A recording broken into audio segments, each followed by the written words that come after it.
Yeah. Okay. We'll see what happens. Yeah. Okay. There you go. Cool. All right, everybody. Yep. Here we go. Here we go. This is 2OF Entertainment. Well, here we go. It's the man that promises you nothing and delivers. It's the veritable man motor mouth. It's Roald Woods who feels the need to call himself Rob Vega. It somehow makes him feel important. Anyway, do have a listen and try not to throw up.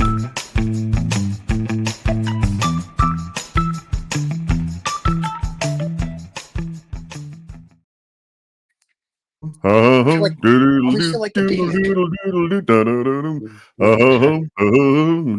sorry, we started. Okay, big problem. Yes, we're starting. Yeah, the fans like to hear Love us it. sing. But anyway, no, I almost feel like every time that music plays, it feels like a beatnik. I feel like I should have like a little thing right here going like this, and just be like, just like on the bongos, and there you go. I'm so glad you don't, though. So am I. So yeah, I don't see me carrying that well. Yeah, I don't. That doesn't. Oh God! All right. For the fans on the podcast. So yeah. Oh, well, I mean, every week it's quite an interesting thing because we just, I mean, this is bullshit. What we do is absolute bullshit, and that's the theme. I always come to this and I say, well, all right, what bullshit can we come up with this week? And the challenge is always, I mean, sometimes we get all sort of serious and, but I don't want to do that because there's reams of that crap out there. Everybody's shouting at each other, and this didn't go my way, and the world's ending, and people don't hear me, and where's my safe space, and and I've got a cure for this, and I'm going to fix the world, and it's unbelievable. You know what's amazing for me about this planet is there's so much information and so much ignorance at the same time. Isn't that extraordinary? It's amazing. I have something that is going to bring the world together. Oh, it's going to make the world come together as one. I know what it is. Peanut butter. Peanut butter. No, peanut butter and chocolate. That brings people together in a fun way. What do you got that's going to bring us together? This is what's going to bring the world together tomorrow night. The Jake Paul Mike Tyson fight. Oh fuck! That is going to bring the world together because Iron Mike is going to combined hatred for bullshit. What? Sorry? No. You know why? Come on. What a lot of I love Mike. I've loved Mike. Listen, I remember Mike Tyson when he was a kid. Mike Tyson, I think, he's a few years younger than I am. He's a few years older than me, quite a few. Yeah, but yes. I'm watching him train. The man, and I mean this as a compliment, is an animal. Like, he literally, his sparring partner says, I've only been knocked out twice. And he says, and the second time was last week when I sparred with Mike Tyson. And meanwhile, this guy's got like, a motorcycle helmet, headgear, and whatever. And he's like, he's still an animal. And I'm like, oh, it's going to be a good fight. I will say this. I've seen pictures of him. He looks in great shape, but be under no illusion that, I mean, Mike Tyson was 20 years old when he won the World Heavyweight Championship. He was 20. That's true. And I remember that because under the weird drinking laws you got over there, he couldn't actually celebrate, which is like, really? So the World Heavyweight Champion, I mean, who's going to tell him, I'm sorry, sir, we can't serve you champagne? That's right. Oh, yes, you will. But so what I'm saying is 20-year-old Mike Tyson would beat the living shit out of, how old's he now, 57? He would beat himself up. There's no question. So let's just be clear. Young Mike Tyson, I mean, this fight would be over in 10 seconds. I mean, not even. Yeah. I mean, the people that Mike Tyson has destroyed. Yeah. And not just, oh, you hit me with a big punch, like bang, goodbye. Yeah.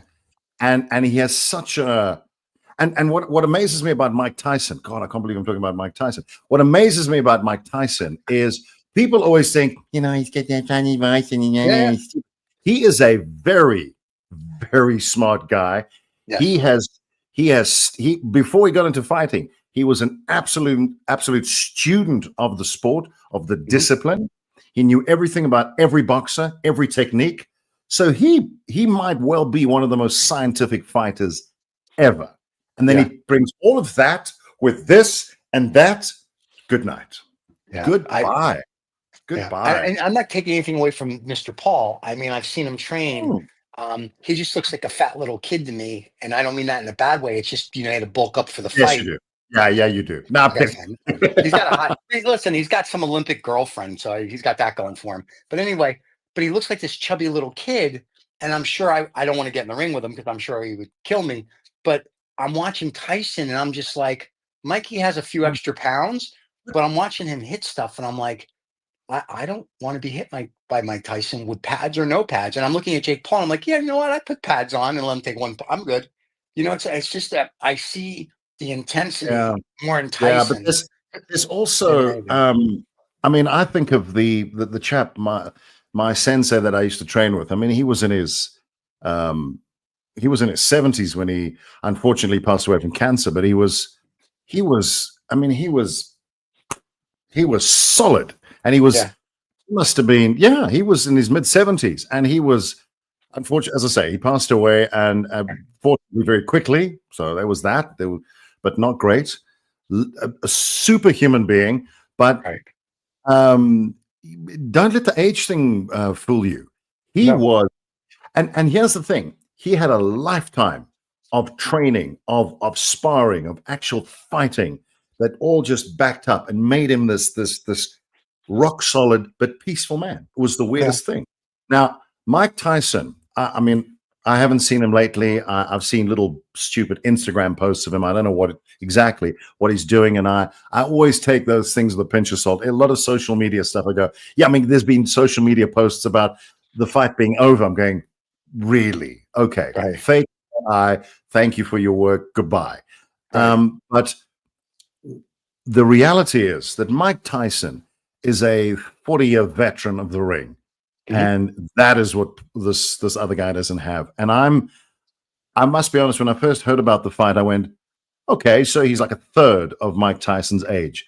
That's the only plus in his column. Everything else, Mike Tyson on a bad day when he's had 10 beers and he's as chubby as can be, is still going to kick the living shit out of just about anyone, even with the 4 or 5 years of training this kid has done. And I have to say, how was this? If Mike Tyson were to lose this, I would call bullshit. But God help this other kid if he wins. Because if Mike Tyson, I believe, and I'm going to say this, look, I don't care what the result is. It's all going to be bullshit. But the correct result, the real result would be Mike Tyson walking in the ring saying, hello, and it's over. Boom, good night, the end. Now, that's not going to be greatly entertaining. It's going to kill all the YouTube views, and they're going to go, no, well, don't do that, because we need some, pay-per-view, blah, blah, blah. Okay, we need some of this. You've got advertising. Netflix, okay. So it's not any of that. And they have 5 other bouts before the fight. But the producers or whoever's putting this together are going to go, can you guys at least make this 5 minutes long? Because I can tell you now, if Mike Tyson wanted to, I'm going to, like we thought Trump was going to win, I'm going to put my thing on a block and say, whatever you want, what should happen, what is probably what would happen in an honest world. Mike Tyson lands one right here or there. Yeah, it's done. It's like hitting a truck. It's like a semi. It's just hit you. Bang. Yeah. I mean, I've seen him knock 6'6" men off their feet. Yep. I mean, people are going on about the fact, he's a little shorter than the guy. Every fighter was taller than Mike Tyson. He was one of the smallest guys. I think he's 5'11". He's one of the shortest heavyweight fighters in the division. That was never an issue. In fact, it was a plus. And he was, oh my God. I don't know if this is a good idea, Stephen. I think it's, if it's just for shits and giggles and they're going to raise money and whatever, or they're going to raise money for themselves. They're raising money for themselves. Then Mike Tyson's getting, I think, $30 million. Jake Paul says if he can last all 4 rounds, they'll give him an extra $5 million. And I don't think Tyson's got like cannabis stores. He's got podcasts. I mean, Tyson's making money. I think his wife's an attorney, if I'm not mistaken. Right. So he's not hurting. He's good. So I'm thinking Mike's going to go in there, and Mike's going to be like, I don't need the extra $5 million. And I'm thinking it's either over in 30 seconds or it's going to go the distance because Mikey doesn't have it anymore. But I will tell you an interesting fact I heard yesterday, and I read before you ask. Yeah. Mike Tyson had more amateur fights than Jake Paul's had professional fights. How's that? Yeah, it's obviously just for money. Let's be honest. It's like the whole what was it? Netflix like is the going to whole be thrilled.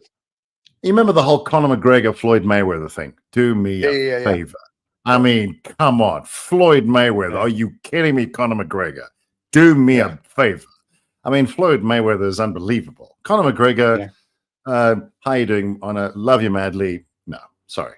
And ditto for this guy, this Paul guy. I mean, this is Mike Tyson. I mean, get real? I don't know what's your biggest NFL football, what you would call football. What is your biggest football team there? It depends who you talk to. They're all, pick one. One of them. Just pick one. Oh, I'm a New Yorker, so it's either going to be the Jets or the Giants, and they both suck. So okay, who's the crappiest? Who's the crappiest team? Really, like Jets or the Giants? All right, so it's the Giants and the Jets. Is that right? There you go. There you go. Let's okay, go with that. So that's what's going on here, and you know what's going to happen. You know who's going to win. You know who should win, and if it doesn't happen that way, you go, yeah, call bullshit on that. But that's the thing. If this was a genuine fight, let's be honest, Stephen, this would be over in seconds. Mike Tyson would have him, even at the age of whatever he is, 56. You know what they're going to do? That's 2-minute rounds instead of 3. I think they said that's because they didn't want Mike to tire out. And I'm thinking, no, I just don't think they want Jake to get beaten up for 180 seconds. Who gets the extra? You mentioned Tyson gets an extra $5. Did you say he gets an extra $5 million for? That's what Jake Paul said. He said he'd give him extra $5 million if he can make it to the 4th round with him. Make who? Who gets the extra $5 million? Mike Tyson. Jake Paul said, Mike, I'll give you $5 million extra if you can get to the 4th round with me. And I'm thinking, it won't happen because Jake Paul won't get to the 4th round with Mike Tyson. He's got it the wrong way around. Surely, like, please don't knock me out in the first 30 seconds. I'll give you $5 million. I think the real offer, if you look at the contract, it said, Mike, if you don't knock me out and kill me in the first 3 rounds and you let me get to the 4th round, then there's another $5 million. That makes sense for me. That would be because Mike, we've got to make we're entertainers, mate. I mean, please. Yeah. So we've got people watching. We want them to watch something that lasts at least like 10 minutes. So we need at least 4 rounds. So if you can do that for me, do me a solid. There's $5 million for you. It's not that you will you last 4 rounds with Jake Paul? Are you kidding me? Please. Right. But here's the funny thing, though. It's not professional wrestling. Where professional wrestling, granted, it is a show, but they're athletes and they get hurt and they do. And like that's a sport beyond the sport, right? That's like it's scripted. You know what's going to happen. You got to pull. You got to do. But you still have to be an athlete to do it. Boxing. Sorry, hang on. What, Vince? What, Vince? Vince says that's bullshit. The fighters actually get hurt. Yeah, bullshit. Carry on. Well, actually, some of them do. But I'm just saying, but they stuntmen. They're professional stuntmen. That's what they are. And can I tell? And great athletes. Let's not take very good athletes. I mean, sorry. Let me hold you, Steve. I did a thing for one of the chicken brands here, and I had to be, of all things, an American commentator. Okay. And one of the stunts was we got these wrestler guys to land on the table in front of us. So they had to dance around and do their stuff in the ring. And then the one guy threw the other guy out the ring and he had to land. And it was a steel table. So he had to plant himself. He had to fall properly, but he did. He landed right in the middle of the table and he got up and he went, oh, that was a little bit of a scratch. But the point is, it looked very dramatic, very impressive, and no one got hurt. He could have gotten seriously hurt. If he had judged something incorrectly, he would have been hurt. So I would say in that sport, look, it's spectacularly entertaining. Don't get me wrong, it's spectacularly entertaining, and good luck to them. And it's fantastic. I have no problem with that. It's better entertainment than the influencer shit on Instagram. Right. So I have no problem with that. And they'd make no bones about it. It's all fake. It's fine. Yep. But this, how do you fake boxing? You can't. That's what I'm saying. There's no way you're going to say to Mike Tyson, listen, we want you to pull your punches for 3 rounds. And on the 4th round, you can like kill the guy. I think Mike only has one speed, and that's just full out. Yeah. And I don't think he's going to pull anything. I don't think $5 million to Mike makes or break him with all the other business ventures. And I think so. Mike, what happens? What happens if he gets in the ring? Let's say this happens, and I genuinely think it might, unless there's something. I don't know. Maybe Mike lost a leg and we don't know about it. I don't know. Okay. I mean, there's got to be something we're not seeing. Either he's going to throw the fight, in which case, oh, come on. So really? No, I don't think he will. But this is what's going to happen. He's either going to get into the ring and it's going to be all Mike Tyson, because that's what people are there to watch. I would watch it to see Mike Tyson, and I expect Mike Tyson to be Mike Tyson, nothing less. Right. And if Mike Tyson is Mike Tyson, that fight is over in the first round. Done. Finished. If it isn't, then I'm not watching Mike Tyson, and I have been cheated. Now I'm watching some bullshit, some WW whatever thing, and that's not what I signed up for. I wanted to see Mike Tyson. I want to see him. I want to see that power. I want to see that ferocity. That's what's amazing, entertaining about his skill. That's why I'm watching. If I don't see Mike Tyson, bullshit. So either that happens, in which case the fight is over in 10 seconds, and everybody goes, well, shit, can we do a rerun? Or that's a good short for Instagram. That'll get 10 billion views. Well, maybe that's what they'll use it for, because that's what the only thing it's good for. Or he gets into the ring and he's doing this crap, and Paul's landing some shots. And I mean, Mike Tyson has got one of the best. I'm not a boxing expert, but good luck getting anything through to Mike. I mean, he is just wow. That's his thing. He's got such a good defensive game, strategy, tactic, whatever. Brilliant. Like Sugar Ray Leonard. Do you remember Sugar Ray Leonard? Good luck hitting him. Leonard. Yeah. Good luck hitting him. Now, Mike Tyson is such a I remember his defense was just so unbelievable. Yeah, you could get one through and you'd go, oh, and you're done. Right. And it's kind of like when Muhammad Ali was in his prime. You could never hit Muhammad Ali in his prime. Yeah. Now, even Mike Tyson at whatever age is, you said he's in great shape. So by all rights, we're going to get mostly Mike Tyson. And the thing is, it's going to be over quickly. And if it's not, then it's bullshit. And then it's all a joke. So what is the point of this whole thing? Apart from, you say to make money, but the only thing that's going to be worthwhile is the 10 seconds on Instagram. That's it. So the point seems to be that, so from what I understand and from what I've read, Jake Paul was a Disney kid, came up with the mouse and getting touched by priests, I guess. I don't know, however that works. So he was a Disney kid. And then, all right, maybe the mouse touched him. I don't know. Anyway, so he was a Disney kid, and he became an Instagram influencer or whatever, has 100 million followers, blah, blah, blah, blah, Well, his brother does stuff as well, isn't he? His brother's he's, I think, bigger. So I think from what I gathered is, like, one day he woke up and decided he wants to be a boxer, and no one took him seriously. So he would challenge, I don't want to say has-beens, but not, the B and the C list, which was like an MMA fighter, a boxer. And everyone has said, you haven't really fought a boxer. You have not fought a professional, like a real boxer. So I think he's had 6 or 7 fights. I think he's lost 1 or whatever. So what Tyson is supposed to make him look like, because Tyson's the GOAT, he's supposed to make, if I beat Mike Tyson, look what I've done. And I'm thinking to myself, dude, he's 30 years older than you. If you beat him, it's just because he's an older gentleman. Number 2, Mike's not going in there to lose. Mike's going to fight until Mike can't fight anymore. Like, either he's going to die in the ring, or he's going to give you until there's nothing left. So I'm thinking for Michael, it's more of I get to get in the ring again and punch somebody legally. I think for him, this is great. It's like, I'm a gladiator. This is what he does. I'm gonna punch your lights out. I'm gonna punch your lights out. And I wouldn't say that to Mike Tyson's face. I know. Mike's going to come on the show next week. You can say it to him. Hey, Mikey. Good luck with that, Ron. But I'm sick. But with Jake Paul, it seems that he's trying to elevate him in professional boxing. So if you just say he beats Mike Tyson, I think he's hoping that the WBC or whoever is going to let him come in now and be like a contender. Yeah, and I'm like, you're not fighting their guys. You're picking your own. If that is his motivation, then if I was a professional boxer, I'd be going, what is this bullshit? Who is this guy? He's some YouTuber. Do YouTubing, mate.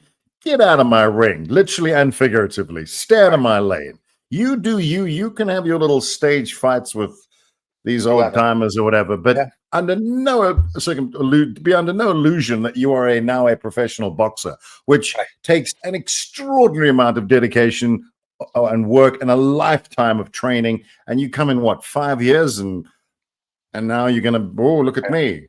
No, I think that's, if it's just for a show, then done, because we're sitting here talking about it. But anything more than that, no. It's not more than that. It's not like this guy's going to suddenly be taken seriously as a professional boxer. Let's say he has something happens, God knows what, and he does. Mike gets knocked out for whatever reason. I can't see it, but let's say we're living in that hypothetical universe, and that happens. Right? Okay. Now he's going to go and fight a proper boxer in his weight division. He'll get his ass cleaned. Done. Finished. Goodbye. No question. He's not in the league of boxers in his weight division or his age. Not even close. Not even close. These guys who've done this for decades, never.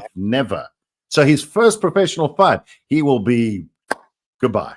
Done. He might get action. I think they're calling these professional fight. I think it's almost like he's trying to create his own little boxing association, instead of being part of the WBC for himself, so he can fight people. But the problem, Steve, it's I was a fairly good cricket player at school, but I'm not going to go and join the National League or something.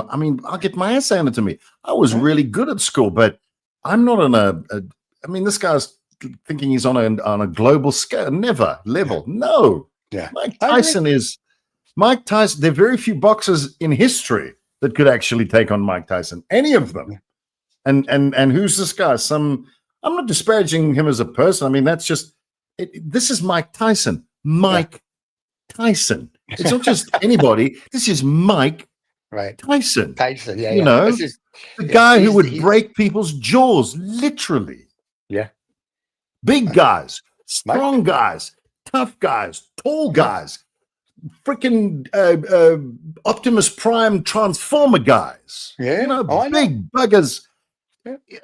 And that thought they could, I'm going to take you on, Mike.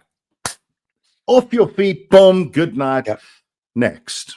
Yeah. I don't see. And tomorrow night, for the world that's not familiar with what's going on, and the only reason I know is because it's one of my friends sent me something on it, and I read about it, and I was like, I'm not going to watch this because I'm not buying pay-per-view.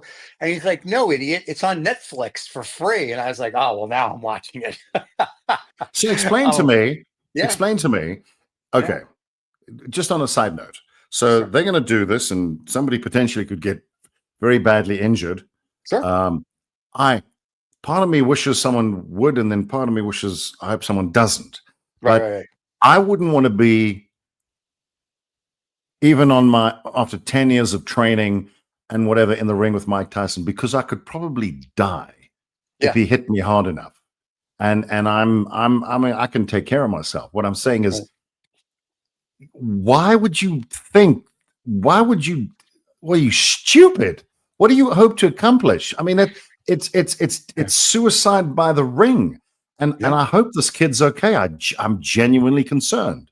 Yeah. I think if Mike wanted to do something, it would be, he's not a professional boxer, Stephen. This guy's not a professional boxer. They're using heavier gloves. I remembered that part from the last thing I read, like 6 months ago, when it was supposed to be in July. So I guess it'll lessen the blow. But I remember watching a fight once when Boom Boom Mancini killed the kid in the ring.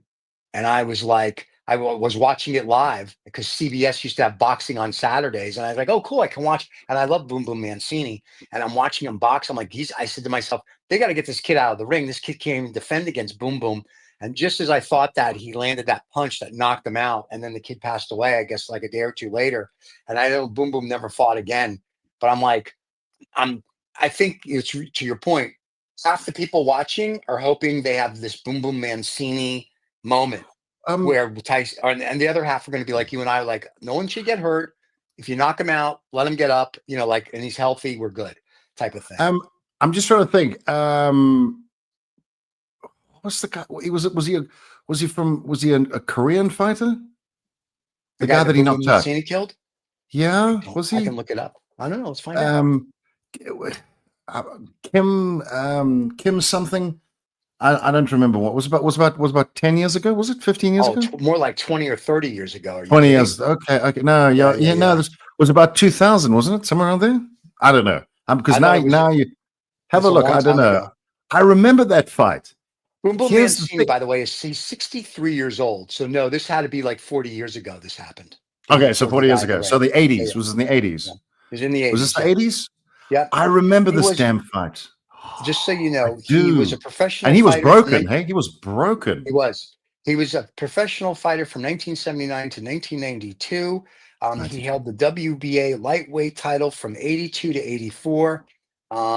His nickname. So it was in 92 when it happened because he retired. He left. He retired right after. So I'm going to say yes. It was probably in 1992 where he had the unfortunate fight. Now here's the thing, Stephen. The guy he fought, if I remember correctly, was a damn good fighter, a professional, trained fighter.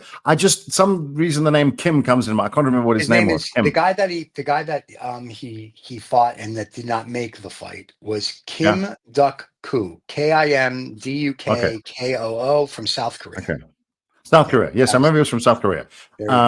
I couldn't remember his whole name. I didn't want to go like Kim as an English Smith, and be all whatever. There's a whole bunch. But I was pretty sure his name was Kim something.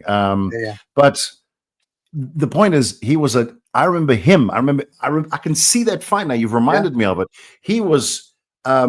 It was. I remember it was terrible when it happened, and then and Boom Boom was running out in the ring. He was just. You could see. It destroyed him in an instant. He knew I think he felt it. And what I'm saying is, Jake, whatever his name is not. He's not Kim. He's not this guy. Right. And these are two professional fighters, and exactly, and that's what can happen to a professional fighter. Yeah. Mike Tyson has done damage to big people. This guy's not in that league. I am worried. I don't care if Mike Tyson's 100. The point is, he's still the power is still there. I haven't seen lots of videos of him, but he seems to. I've seen one or two. He certainly looks like he's kept it up. He's in good shape. I saw one thing of him doing a bit of moving and. I mean, he looks great. He's moving around. I mean, he kicked my ass, no problem, easy. But whatever, not much of a challenge. But I think the more, I just don't get it. It just seems very. The father in me is going. I mean, this kid could probably be my son, and I would be rather concerned if my son, even with all the training, got into the ring with Mike Tyson. It's stupid. Why? No, it's I don't know. It's like taking on what's the basketball guy taking Stephen Curry on in a 3-pointer. Are you out of your? What are you mad? It's the same thing though. Stephen Curry might be the greatest 3-pointer if I'm saying my terminology correctly that I know of. I mean, so I go no. I reckon I can shoot hoops too. Really? Are you shitting me? Just by the way, if he beats you by 2, you die. Right. Oh, that's okay. That's okay. I'll be fine. It's like saying I'm going to take Michael Jordan on in a game on 1-on-1. It'd be like, and you actually think you might beat him. I'm lucky if I get a shot off. The only way Michael I'm getting a Jordan, shot or a basket if he lets me get it. If he had a blindfold on and his hands, he could still nose that in better than I could. I was going to say, you'd still dunk it, and I'd be like, So yeah. Now I'm saying that kid is me, and Mike Tyson is Michael Jordan or Stephen Curry. Stephen Curry. No, I get it. I think it'll be interesting. I think for the people that'll watch it, I know there's 2 female fighters that are fighting for something. I think there's a couple more fights, so no one knows really what time the fight starts. So it's 8:00 Eastern. They'll know when it ends, though. They'll know when it ends. That you'll know because every newspaper in the world is going to be like, from the Financial Times and the New York Times or the Journal, so and so beat so and so. Wasn't this supposed to happen months ago, though, and they canceled? So here's what happened. Because we thought that somebody backed out. So what happened is Michael apparently had I want to say it was an appendicitis or a herniated disc or something while he was training. So he had to go to the hospital. So they postponed it for 6 months because this fight was supposed to happen in July. So now it's happening. Okay, in July. All right, good. Yeah. Right. So now it's happening, if you will, 4 or 5 months later, and the hype is still there, and I think people still want to see it. And I watched something. Someone sent me an Instagram thing of these 2 guys at the weigh-in, and I'm telling you, these guys were in their 30s. One was in his 40s, and I thought they were going to have an orgasm when Mike Tyson entered the ring. They're like, "Oh, Jake Paul, whatever," and then Mike Tyson enters the ring, and it's just like, dudes, calm down. You're like, for sure. Yeah, it's like I get it. The fight that I really wanted to see happen, though, remember there was another fight that was going to happen, and they were talking smack to each other on their respective social media companies. Mark Zuckerberg and Elon Musk. And Elon Musk. I would have I would have been. The only problem is it's going to be like this. I mean, it's Laurel and Hardy. I mean, what's Musk? He's about 6'3", and Zuckerberg's what, about 5'7". So it's going to be like, like Tom Cruise. Well, no, let me get this straight. The Tom Cruise, the old Jack Reacher fighting the new Jack Reacher. Right. Yeah, the Tom Cruise Jack Reacher at 5, 6, or 7, and Alan Richer, exactly. The real Jack Reacher. I know. Like a tree. Sorry, like Tom, love your work, but you were too small to play Jack Reacher. Sorry. Good acting, not bad, but Jack Reacher's 6'5". He's got to be a big guy. If you've read the books, you know that. Okay, that's right. Well, most people don't read, so they don't know. So they're I must admit, when I saw that movie with. Especially that fight scene in the book. Right. I mean, Lee Child describes it perfectly. He comes out of the bar and he's confronted by those 4 guys, and he says, like, one of you, he's going to break everyone's hands except for one because he needs to call the ambulance or whatever it is. Yeah. But the thing is, I remember I could vividly picture that scene as it was described, and then I saw the movie and I went, but Jack Reacher is supposed to be an imposing figure, and like it or not, he's got to be a really tall guy. He's 6'5". Lee Child, the author, I think, is also 6'5", but he's like, he's like that. But so, in fact, when I listened to some of the Lee Child commentary, he was saying that Jack Reacher is almost like a fantasy version of himself. He's not, but certainly the height is a factor, and 6'5" is just imposing. 5'7" isn't really that imposing. And when you walk out of a bar and there's a guy, love your work, man, but 5'7", you should be in your car and leaving. You shouldn't be taking on 4 guys unless you're Bruce Lee. Unless you're Bruce Lee. If you're Bruce Lee, then then that's fine. That's okay. But is it fair? I don't know, but it's just real. The guy psychology dictates if there's a big 6'5" guy standing there who's 6'5" that way as well. You should probably leave. Yeah. But if there's some chap there talking smack and you go, I'm sorry, is there a problem? Yeah, I'm going to beat all of you up. You and what leprechaun? I just no. Anyway, sorry, it's slideshow. That's okay. No. So, tooth one, Tom Cruise's best. By the way, I love short people. I love short people. Yeah, but you remember the song by Randy Newman, "Short People"? It was too long. I do. Anyway, the song was too long. Anyway, so Tom Cruise's best movie ever. Think about that. It was too long. I see what you did there. Yeah, thank you. Thank you very little. Tom Cruise's best movie, in my opinion, which he should have won an Academy Award for. Wait. No. Tropic. Oh, yes, Les. Yeah. That was the best. That was the best thing that Tom Cruise ever did. And unfortunately, he shouldn't have done that, because when I saw him in that, I went, that's it. He needs to do that. He will never beat that. That is and he was so good. He did that whole. The dance. I mean, he even took classes for it because he's so obsessed with roles. And I watched him talking about it, and he took that shit really, really seriously. And he was crazy good in that. He was phenomenal. And I thought it made everything else he's done. And I'm sorry, I like Mission Impossible, but the role he plays is it's a little pretentious. If I look at old was Les, whatever his name is, that's real. That's just and you could see that he enjoyed it. He was in the character. He loved it. And that's why I love the character, because it was ridiculous. I want them to make a Les Grossman movie. That's what I want. I want them to do a movie with Tom. Come on, Steve. Quickly, go to buy the rights. Let's go and register the rights on Les Grossman. Call Tom and go, Tom, we should make a full-length movie. Les Grossman. Les Grossman, Tropic Thunder returns. Oh, come on. Awesome. Could you imagine? That would be the best. I love that movie. It was so good. I watched an interview with Matt Damon once where he said he was having dinner with Tom Cruise, and he said, what made you jump off like the Burj Khalifa and all the other stuff? He goes, how did that happen? And he said, well, you know how it goes. And he says, Tom gets really intense. He gets in my face and he's telling me, he goes, well, first my safety guy says, you can't do it. It's too dangerous. And Matt Damon says, well, then what did you do? He says, I got another safety guy. I'm thinking to myself, okay, so you're just like, you're going to do your stunts. I mean, I'm looking forward to this next Mission Impossible movie, because I'm assuming, the motorcycle stunt that he did, and this last one was very cool. I can't wait to see the next he broke his ankle. And that one we jumped. Whether he was jumping between those, there was also that one who was no, jumping I'm not between talking the about buildings. between the buildings. I'm talking Oh, about sorry, the the motorcycle motorbike. off the cliff. Yeah. Do you know that he filmed one of the scenes? He filmed some stuff here. I don't exactly know really? where. He did some Okay. stuff here. He was in here filming stuff. Don't you remember when he was at the award ceremony? He was talking about Ubuntu, being in South Africa, talking about Ubuntu. He did a whole, I don't know what part. I watched what that was Dead Reckoning 1.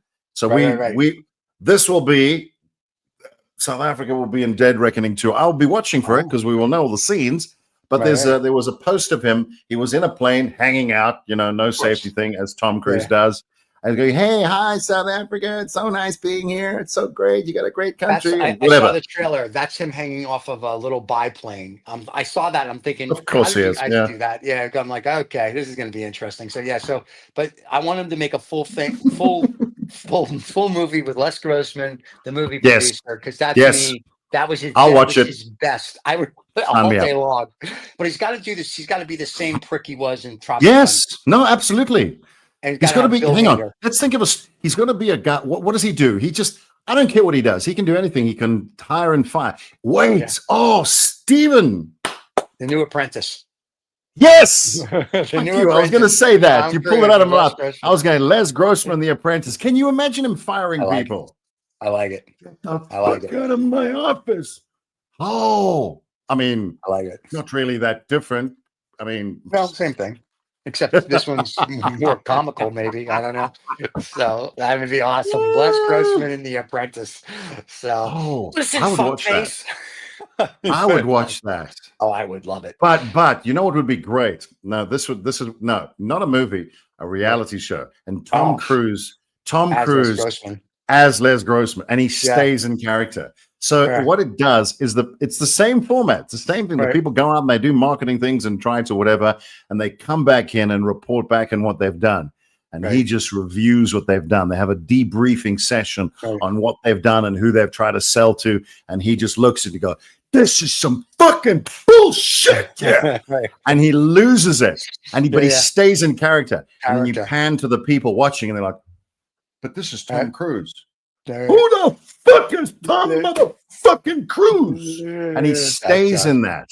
And then you cut to them and you watch them and they don't know at what point it's going to be. It's not Tom Cruise. Oh, that.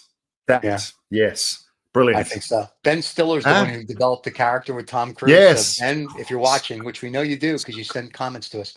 Yes. And you want us to plug you because everyone's forgotten about you. Please write a movie for Tom Cruise. Really? Please. When's the last time you heard of Ben Stiller? Never. Well, I heard they made another Transformers movie.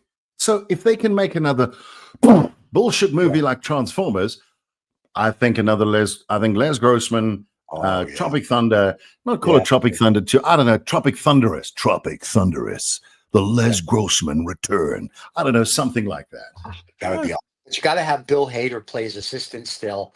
Because I love at the end where he's like, you're going to go to the parties and take all the credit. And he's like, no, I would never do that. He goes, good, because a trained monkey can do your job.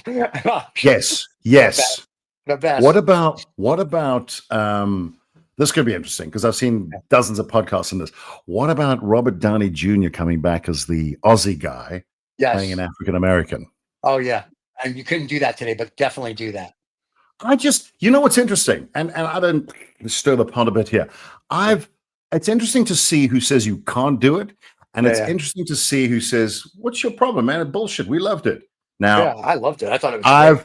This is a straw poll. I mean, it's just a few people, but of the people I've seen, let me just say this delicately: the people that you would imagine that might be offended by it think it's fantastic. They love it.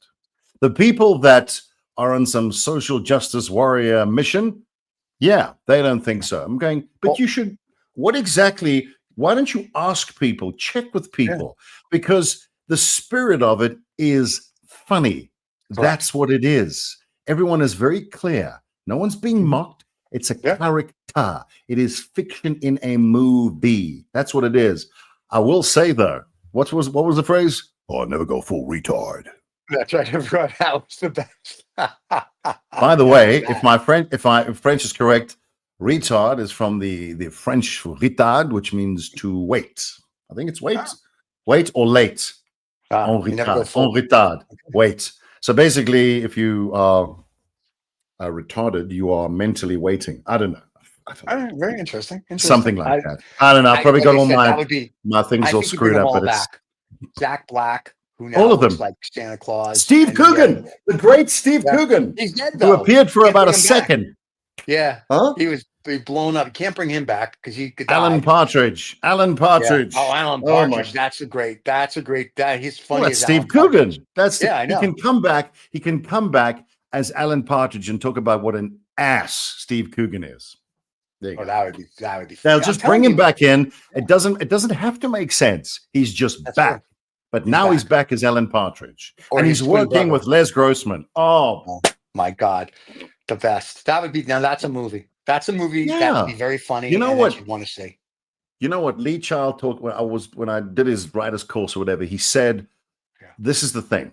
When you're writing a story, it's not the story is almost immaterial. Every story has been done. Don't worry about a story. Right. The story is not important. It is important, but it's not the be all and the end all. Neither is the title of the book.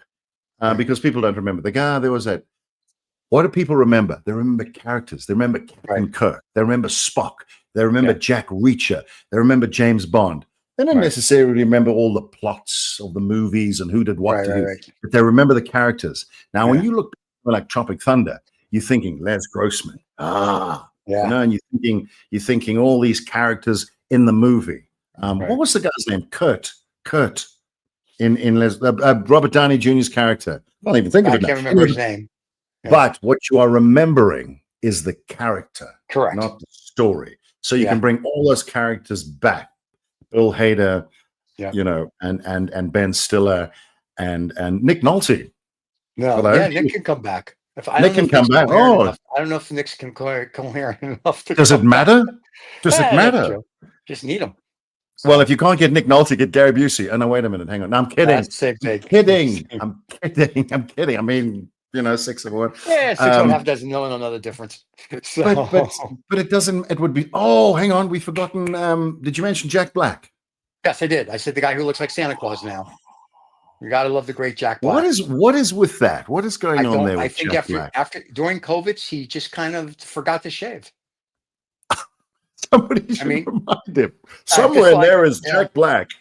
What is that? And he got a little more stout. I've noticed he's a little chunkier than he used to be. Yeah. You know who else has forgotten how to shave? One of my favorite late night hosts, and that was David Letterman. Oh, well, Letterman, though, after he retired, he has that nice Santa Claus beard. I want to sit on his lap and see what gift I get. So, that's kind of So he was great. He was great. I saw him once. When I was there. Went to the taping of the show. He was great, and I saw Jon Stewart a few times. I like Jon Stewart. I'm a big fan of Jon Stewart, not just because of of the show, but if you've ever been to the recording of his show, and the tickets are free, and he tells you all the time how crap you are as an audience, and just remember these tickets are free. He keeps telling you that. But when you sit down before the show, he comes through and he talks to everybody for quite a while, and he is phenomenally engaging, super smart. And just nothing changes. I think why he does that is it gets him into that conversational mode with the audience, and then it just carries on when he gets behind the desk. It's actually it's a very good warm-up technique because he's not really performing. He's not a performer. He's not performing. It's just that all of that stuff. And before the show starts, he warms up and he does. He's fantastic. I'm glad he's back. John, if you're listening, please do more than one night. And I speak for many people. What is this Monday night dial it in bullshit? No, please. I'm not saying the other hosts aren't great. They're great too. No, they suck. Okay, fine. It's not John Oliver. Listen, the John Oliver. They're not bad. Oliver, come on, and Stephen. I like Jon Stewart. Those are the only two that could actually do the Daily Show. They don't have any good hosts. Even the Chinese guy, Ronnie Chen or whatever, he's okay. But no, he's not Jon Stewart. You know why though? Yeah, but you know what the problem is? Well, what they've done, having Jon Stewart there is actually a bad thing for the other hosts. Because if you watch the show 5 nights a week, you are very conscious that the other 4 are not Jon Stewart. That's the problem. Of that when Jon Stewart left, that all the hosts. No, I know, but now you know that, yes, especially his replacement who I will not rename name. Yeah, but the point is, yes, I'm a big Jon Stewart fan. But the problem is when he's there every week and you go, oh, Jon Stewart, that was great. And the next day you've gone from 5-star and you're on 3-star and 2-star. Now, if you're just getting 3-star, 2-star, 3-star, 2-star, and I'm being generous because Stephen wants to give you a 0-star, then you don't, you go, okay, it's all right. But then suddenly the 5-star comes along and you go, oh, I know what I'm missing. Yeah. I know what I'm missing now. Yeah. This is why am I watching this crap? Because John, can you, at least if you could just do Monday and maybe Friday, the start and the end of the week. And then, Tuesday and Wednesday. How about that? And Thursday would be good too. Well, think about it. Yeah, maybe just do bits and eventually take over the show. Yeah, I know, but still. It's kind of like when Carson left. I would remember watching Johnny Carson, and then like I liked Letterman, I liked Carson.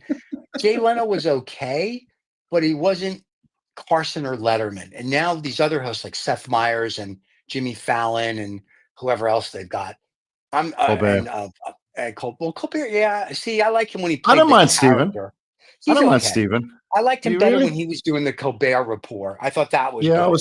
But I don't like it. Was a bit more fun. Yeah. Don't you? And who's the other guy? Oh, Jim, not Kimmel. Kimmel.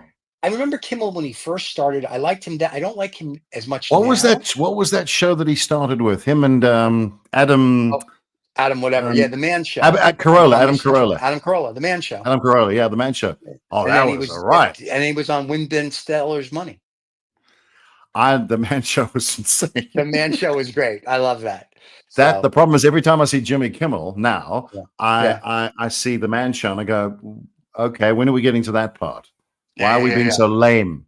And he's good. Look, I know what you may think of him. I actually enjoy him. I think he's all right. I think he's pretty good. One of the better ones. I don't think it's not that I don't enjoy him. There's something missing. I think a lot of it's like Johnny Carson.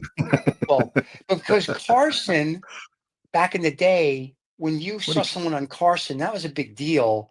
Now I think it's not a big deal. So you have some guy on, he comes and talks about a movie or whatever. So, and even if you like the guy or girl that comes on and talks, it's sort of like there's just doesn't seem to be like what Carson had with them. And I don't know what. But you know what, Stephen? You know what it is? I don't know if this is true. This is my theory. My theory is that for you anyway, I'm just saying for you, Johnny. So you would have seen Johnny Carson and you would have been in what, your 20s and 30s. Am I about right? I would have been like from 5 years old until he retired. Okay. So you grew up with Johnny Carson. Yeah. Right. So you saw him at a time when you were growing up. And I'm not saying this is going to get awkward, but he was almost like a fatherly figure in a way, sort of. He provided that sort of, all right. What I'm saying is by the time you got to where you are now, and now you look at people like Kimmel, there's no ways they're going to have that same authority for you, even though they might be of a similar age to what Johnny Carson was. I'm not saying that's why you liked him more, but there is something to be said. So if someone is 10, 15 watching Jimmy Kimmel now, for example, they might see him in the same way that you saw Johnny Carson when you were a kid. But Carson had a savoir-faire about him. It was a different time. And there was a lot more he could get away with that you can't do. My point is, I think I enjoyed that part of his. I like Graham Norton out of the UK. Graham Norton has a savoir-faire about him. I enjoy Graham Norton too. He's one of my, he might be my favorite current talk shows. And you know, there's another reason why I like Graham Norton. Sure. Out of all the talk show hosts, I'm trying to think. Larry King had a bit of this. Graham Norton has the ability to make everybody feel comfortable. That's what I enjoy about him. Yeah. People will come on, and if you look at the guests he has, it's impressive how different they are. And he manages to get them all onto the couch. Right. Sounded better in my head. Yeah, they're all on the couch. Graham, you got us all on the couch. Now what? And they get the drink. Someone get them a drink before we get started. No, but he doesn't. You watch them walk out and they have that typical, walk out and they're a little stiff. I mean, there's that. I remember when Kevin Costner went on to Graham Norton, he came on, he was a bit like, I can imagine why he felt that way. He thought, oh God, they're going to be, there's all this. He is who he is. He's Kevin Costner, but he's thinking, feeling a bit of the judgment and this, and maybe something was going on and there was been social media crap about him. These stars walk on and they go, oh God, what am I going to be facing now? and they sit down. Hello, everybody. Hello. They're in the UK. They're not in the US now. So I don't know what's going on. Do they have water and running water? And I don't know.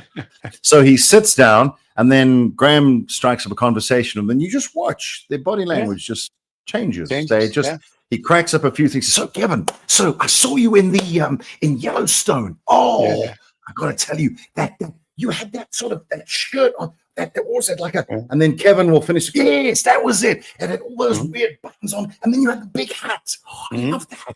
You know, Kevin, I love hats. And he says, "Well, do you know that big hat he had on?" Oh, Kevin, sorry. Did I just do Graham Norton? I'm sorry. Anyway, but he's just a lovely guy, and they relax with him. And I don't know that. And there's Graham Norton may have an agenda, but you don't feel it. I feel all the other talk show hosts globally, with the exception of that Irish fellow. What's his name? Tommy Tiernan. I think his name's Tommy Tiernan. He's phenomenal. I think I'm sorry if I've got your name wrong, Tommy. He's an Irish talk show host. He is phenomenal. He also has that. But then Graham Norton's also Irish. So maybe it's an Irish thing. I think it might be that too after COVID, because I remember when he never had a beard. Graham Norton. Who's that? I remember he had no beard. Yeah. Remember Graham Norton had no beard, and now all of a sudden he forgot to shave. He looks better with the beard. I was going to say this is going to be awkward now, because but I think Graham, he's just pump the brakes. By the way, Graham, don't worry. This is just a comment on your beard, but I think I definitely think it seems to work for him. I don't know about Jack Black though. And I don't know about Jack looking like a homeless Santa Claus. Just something like, if you're his wife, you got to be like, honey. The kids are in there. Come on, shave the beard. But Letterman, I'm like, I understand you want to have a bit of a but it's like, so what is that? No, he's cut it down. Last time I saw him on an interview, he was looking like a druid, like a wizard. Yeah. David, I think he was trying out for the Harry Potter. He didn't want to put makeup on, but now they wouldn't need it. Just put that hat. What's it? What do they call it? The selector hat. What's it called? The thing that chooses your house. Oh, you're not a Harry Potter fan.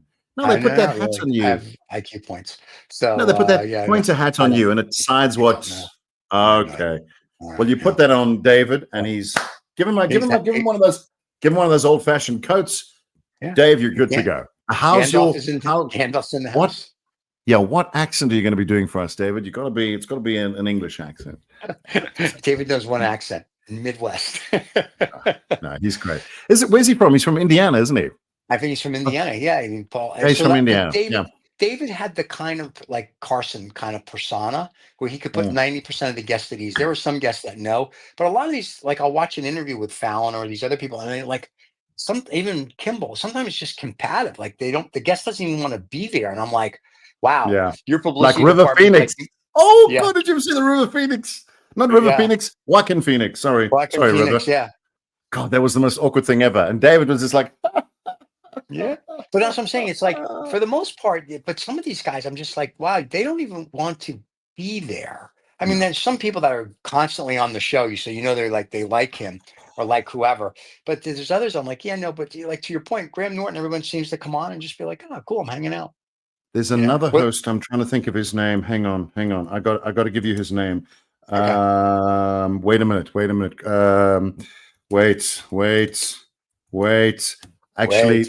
Wait. Okay, I'm going to cancel everything I said.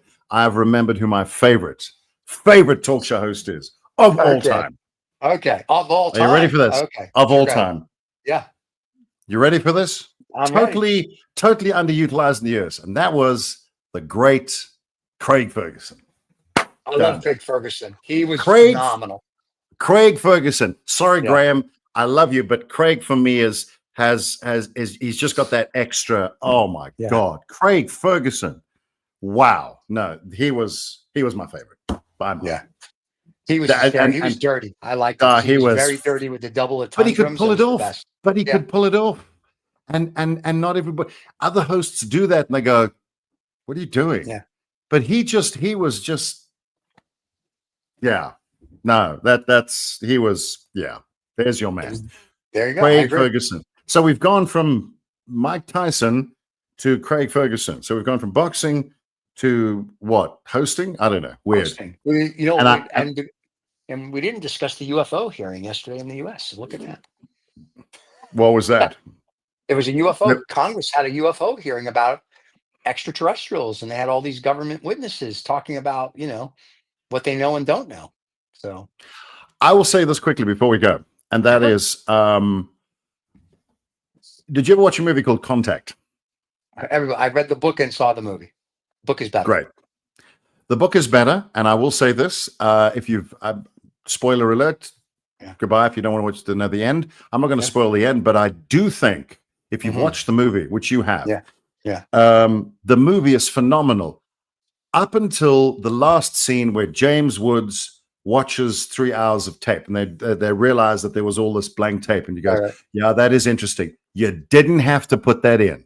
That destroyed the movie for me. That last scene where they explained it. Why the fuck did you do that? The movie, it had to be, the movie was just one big question mark. And then you went and just went, you see, it's all bullshit.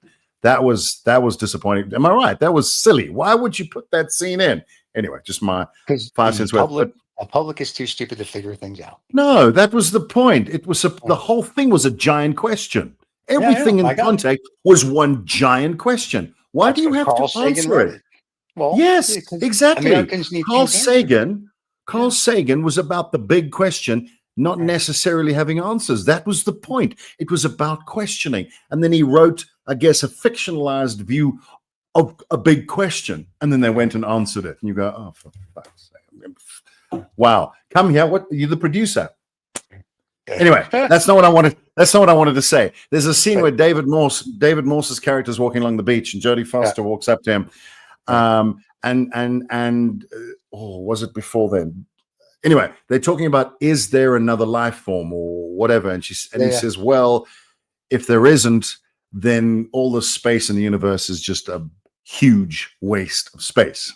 Right. And the reason I'm saying that is, I don't know if there is, and I don't know if there isn't, but it is always interesting to me that if you look at where the sightings are reported and where they are not, it just seems like in some parts of the world they don't see UFOs, and some parts they do, which suggests to me something else is going on here. That being said, my late father actually did see something which he could never explain. So, you know. That's a whole show that we should do one day, a UFO show. I've always thought that if you're smart enough to figure out space and time and bend things and get into the fourth dimension or whatever, are you going to be that dumb that you're going to make yourself that visible to us and pan it? You're not going to do that. They could be right next to us. Why would they? Why do they need to be? Why do they need to be obvious? They don't need to be obvious. What they said yesterday, which I thought was interesting, which is very true. If you read history back to antiquity, back millions of years ago, there's been UFOs since then, right? The cavemen had everybody, so they've always been here. But I think what's happening now is, one, the public has the phone with a camera, they're catching it, right? Everyone's like, no one's living life, they're all filming things. So I think what's happening now is they're catching more from passengers on airplanes to whatever it might be. So they were saying it's not that there's more sightings, it's more just evidence. Now that everybody has a camera. More devices. Yeah, and so they basically said in the hearing, which I thought was interesting, the government just needs to come clear that, yes, they know that there's extraterrestrials. We know that there's something. Just come clean with it. Because what's happening is the public at this point doesn't believe or trust the government, which is what they all kept saying, which is interesting, which is true. And they're all like, you know, at some point there'll just be a disaster and you can't cover it up. It's not 1947 Roswell anymore. Like, you can't cover it up because 9 million people will be click, click, click, click, click, click, click, click, click, and it's going to be hard to confiscate 9 million cameras. Exactly. And that's why we know the Earth isn't flat, because there aren't 63 space agencies around the world ensuring that satellite systems all operate in accordance with each other. That just doesn't happen. I want to just say this, though, before we go. Just right back to what just happened in your country. I don't care. It's your problem. I'm sure it'll be fine. I mean, disaster, peace, whatever. Really, it doesn't. Who gives a shit? But I think. Nominated to be Yeah, the head of the no, Guard whatever. of No, Defense, I mean, and just, I love the Matt Gaetz, the Attorney General. Yeah, fine, Yeah. cool, whatever, great, I know. sure. That's awesome. And whatever, it's fine. I don't care. Fox News maybe, commentary guys as Secretary of Defense. Sure, Yeah, you gotta love it. Sure, I don't know. And what Mike what's his name? Appleby. Huckabee, sorry. Michael Appleby, yes, Michael Huckabee or Appleby. Mike Appleby. Michael Appleby Huckabee is. That wasn't even intentional, and it came out. Appleby, Mike Appleby. Michael Appleby. He's going to be the ambassador to Israel. There'll be a war. I mean, I don't, as I say, I don't have a dog in that fight, but it's interesting that you've got an ambassador going there who thinks that half the issue of the people, they don't exist. But anyway, that's another story. I'm not going to get into that. Good luck with that. Best of luck. I mean, that just seems like it's like we have Miss Universe and we appoint Putin as our ambassador to Mars. I mean, that's going to be great. I like anyway. it. Am I right? That would work. But what I want to say is there was a comment that came out the UK, and they were talking about people were having all sorts of reactions. And the one guy, this was very good. I thought this is a good closing. He said, the problem, he said, in the US is we're here in the UK, we don't treat our politicians like rock stars. You got to stop doing that. They work for you. You've got to remember that. You can't vote whoever the hell you want. That's fine. But just remember, you're the boss. They are not the boss. It says president. President means, but he was right. He says there's this almost adulation which has crept in, the savior mentality that someone's going to, you don't need anyone to save you. You can save yourself, but you need someone to help you save yourself. You don't need someone to save you. And the moment you've got someone else saving you, you're in deep shit. So stop having someone save you. Save yourself. Figure out what you need to save yourself, and then find the person to do that. I mean, it's like sitting in your house, and you want someone to do your kitchen, and so you hire them to do your kitchen. They don't take over your house. They serve you. They fix your kitchen. They fix that. But ultimately, you are the boss of that project, not them. They get no share in your house unless you don't pay them. But I'm saying I thought that was great. Yeah. Don't treat we don't treat politicians as rock stars, because they're not. They you're the man for whatever happens. That's it, and that's it. I mean, honestly, Steve, people can moan about whoever has been appointed in the US. I mean, honestly, it doesn't really matter. You don't have a monarchy there yet. You have January. and as somebody said in one of the podcasts that I watched, or myriad of broadcasts that I've seen on this, they said they showed a picture of the US. I think it was 1984. When did Walter Mondale lose to Reagan? Was it 84? I don't know. Was it 84? Right. Oh, that's right, because he beat Jimmy Carter in 1980. Okay, so 84. I'm all right. I'm not even an American. I know this. You're 84. Exactly. What do you know about us, people? 84. It was Reagan and Mondale, and I think. Don't correct me. I think that Mondale won Minnesota. Am I right? Maybe. I think so. That was it. Was it. So the whole map was red. And then 4 years later, no. 8 years later. 8 years. Whenever it was, it all went blue. So things change. But the problem is, it's got to change for a reason. And if you keep thinking people are saviors, then it's just going to go blue, red, blue. And then my new campaign for the 2028 election, because I'll be running for president, is I am your savior. Oh, good. So there you go. Stephen, I'm just going to, sorry, can I scratch his name off the ballot? I'm just kidding. I would do it. I wouldn't know. I wouldn't elect. But you can write, is it true? You can actually write, if you're not happy with a candidate, you can actually write another person's name on the ballot. Is that true? I think so. I think that may be. Apparently Chris Cromer did that. He put his brother's name on the ballot when he went through, and he wrote Andrew Cromer, and then he voted that way. If it was popular vote, I could see where that is. Then you get like a town that gets together. Hey, you know what we'll do for shits and giggles? Let's make Bob the president of the United States. And then Bob gets more votes than a pop. It could be interesting. Well, Stephen, one of the great things about the U.S. is that anyone can be president. So that's it. Apparently, just saying. Except that's if you be born here, or Arnold would have been president.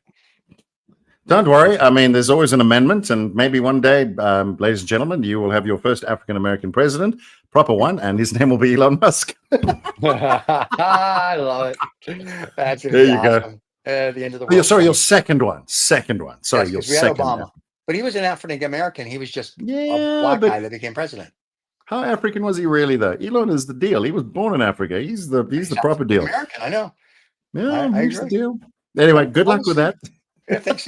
That's a good thought for the week. I can't wait to go through the rest of the week. Where's my Hey, phone? Steve, Hey, it's what? a you problem. No, I'm kidding. I I'm know, sorry. I know, It's right? actually an our problem, unfortunately. Yeah. Anyway, It's a global problem right now, It is, especially it the is. cabinet he's picking. But that's a show for that's fine. maybe next week's show for fun. We'll invite Mr. Trump on again and see if he shows up. Anyway, I will say, everybody- I'm very happy though. I wanted to say this last week. I'm very happy that Trump has been reelected. I am thrilled because I would have been hauled over the coals if I'd impersonated Kamala Harris. Yes. So I can do Trump. That's fine. Can you? I'm allowed Can you to. do a Trump? So that's great. 4 years of material. Here we come. This is awesome. You and Tremendous. Saturday Night Live. Tremendous, huge. There you go. Okay, you only use the biggest words, the best words.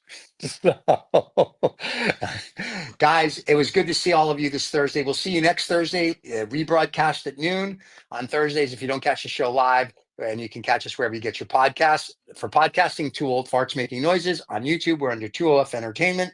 And that is it, kids. We'll see you all next week. Don't forget to subscribe and like. Cheers, everybody. Thanks. Thank you so much for listening to this Roald Woods, Rob Vega, whatever the hell he wants to call himself, fellow. You know, this podcast thing, it makes him feel very important, and he's a difficult fellow as it is to deal with. So thank you so much for putting up with him, and do take care.